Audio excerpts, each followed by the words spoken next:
Dear one, how many times have you been torn apart by conflict, where your head told you to do one thing, but your heart called for another? Devastating, isn't it? What do you choose? How do you choose? What do you compromise?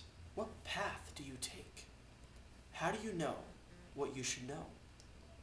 How do you know what you should really, really know? Let me introduce myself.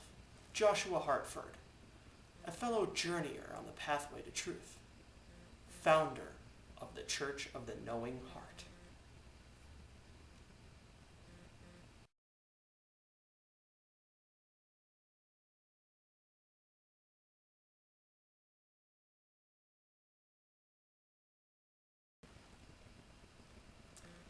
People who think with the mind are shutting out the will of God. Only those who choose to think with the heart allow God's will to think for them. At the beginning of our world, Adam and Eve lived in the Garden of Eden. It was a paradise. Everything was perfect. We were perfect. But all that changed when the serpent came. He tempted Eve with a fruit from the tree of knowledge, saying it would open her eyes and mind so that she could be a god. She ate the fruit and the effects were immediate. She shared the fruit with Adam and together their minds were opened, just as the serpent had said. Shortly after this, though, God cast them out of the Garden of Eden for disobeying him. So my question is this: why do we continue to use the ability that was forbidden by God from the beginning of creation? It has led to nothing but war and poverty.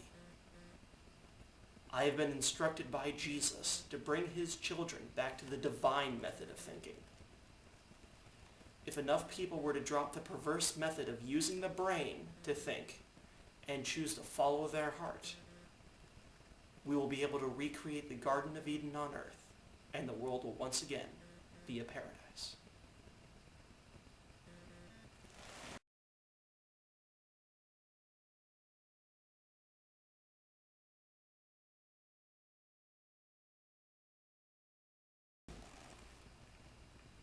It happened back in July of 2011. It happened shortly after I had graduated from college.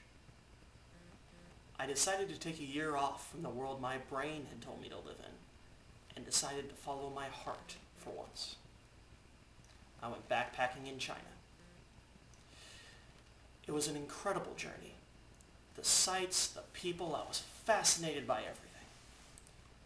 A few weeks into my journey, I decided to take a ride on the bullet train they have there. As I stepped up to it, I felt a strange feeling in my heart. It was as if my heart was trying to tell me not to ride the train.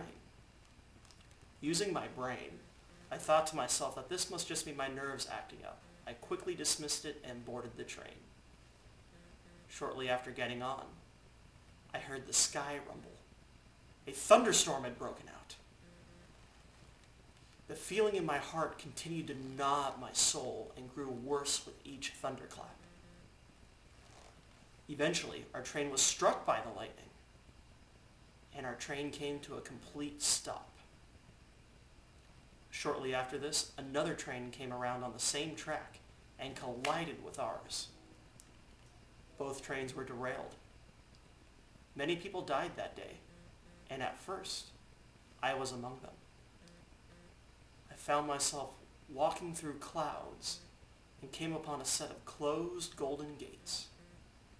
In front of the gates, there was a man. As I came up to him, I immediately knew him as Jesus. He had a disappointed look on his face and asked me, "Why are you here?" I told him about the accident on the train, and he said, "Why were you on it in the first place? I sent you a warning not to board it, and you didn't listen to me. You didn't listen to your heart. But you are not alone. The world has become obsessed with the mind and rational thinking. and I need your help to fix that. Go and reach out to people.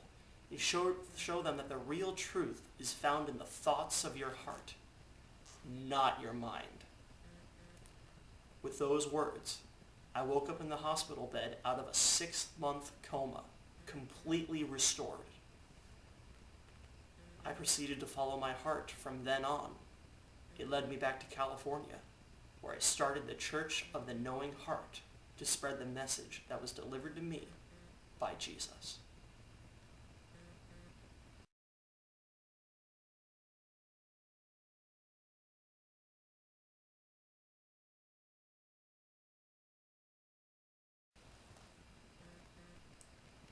In order to share God's message, I have created a community where people like yourself can come together and learn how to think with your heart, which my heart has told me to name Heartfield. The community offers numerous homes for your families to live in and is equipped with the essentials to ensure a fulfilling lifestyle. There is also a community center. Here we have devoted members teach others how to drop their rational thoughts and embrace the heart. Each night we host an evening praise session where all of our members are encouraged to stop by and sing their hearts out to the Lord. In order to ensure your safety, we have created a gate at the front of Heartfield. This gate helps to ensure the purity of the community by preventing misguided people from polluting the hearts of our members with their minds. By following the divine commands given to us by Jesus through our hearts, we will be able to expand Heartfield and continue to make the world a paradise once again.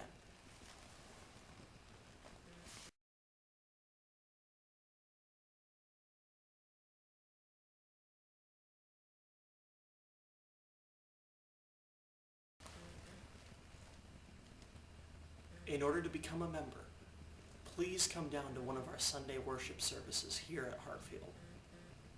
We will provide you with a tour of our community as well as a special introductory lesson on thinking with the heart.